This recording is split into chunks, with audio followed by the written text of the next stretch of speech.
Bonjour à toutes et tous, Philippe Solé, conseiller en nutrition et en micronutrition, également coach sportif. Aujourd'hui, je vais vous parler des graisses, des lipides, comment utiliser ces lipides, quelles sont les différentes possibilités, variations.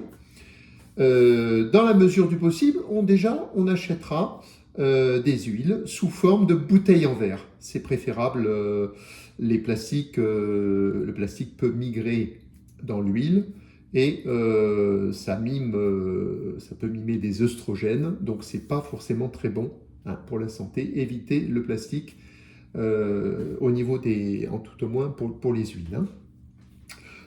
Également, de préférence pour les huiles de première pression à froid. Alors, on va peut-être commencer par le petit déjeuner. Et en petit déjeuner, on peut prendre du beurre, par exemple, 10 grammes de beurre environ. Ce sont des graisses saturées, mais il en faut un petit peu. C'est pas les meilleures graisses, mais il est nécessaire d'en prendre un peu pour l'équilibre global des graisses. Vous avez également les lipides pour la cuisson. Alors pour la cuisson, on peut utiliser de l'huile de coco. On n'en abuse pas parce que ce sont également des graisses saturées, donc ce ne sont pas les graisses qui seront utilisées exclusivement pour la cuisson. Moi, j'utilise également de l'huile d'olive et aussi, ça peut être de l'arachide ou du tournesol oléique. Sur l'huile d'olive, ne pas la faire fumer, donc cuisson à feu doux, ne pas faire fumer l'huile d'olive. Et puis vous avez également la possibilité donc de prendre des lipides pour les assaisonnements. Alors pour l'assaisonnement classique, on a les oméga 9, la fameuse huile d'olive, qui a des vertus santé, cardiovasculaires, anti-inflammatoires, qui est intéressante, et également ce qu'on appelle des huiles polyinsaturées alpha-linoléniques, des huiles riches en oméga 3, par exemple l'huile de colza, mais vous avez également l'huile de lin, l'huile de cameline, l'huile de noix de temps en temps, pourquoi pas. On peut tourner avec ces huiles et toujours une base d'huile d'olive. Ça fait par exemple une cuillère pour l'équilibre, une cuillère d'huile d'olive et une cuillère d'huile de colza par jour.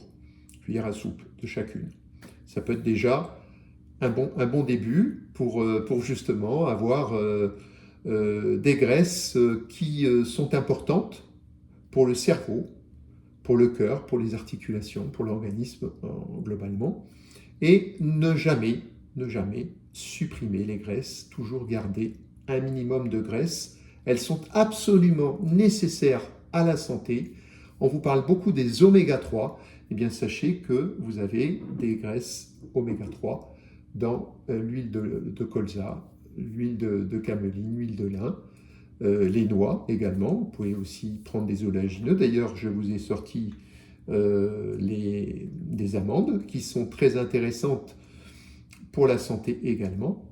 Il y a à la fois des graisses qui sont bonnes, vous avez à la fois des fibres qui sont nécessaires à l'organisme et également des protéines végétales. Donc, une dizaine d'amandes par jour, c'est pas mal aussi qu'on peut prendre soit le matin, soit en collation à 5 heures. Vous voyez, tout est possible, à condition de garder un certain équilibre entre elles. Voilà, écoutez, je vous souhaite une très bonne journée. N'hésitez pas à vous abonner à ma chaîne et vous aurez des vidéos sur les activités physiques, le renforcement musculaire, les étirements, mais également l'alimentation et une nutrition qui va dans le sens d'une meilleure santé. À très bientôt, au revoir.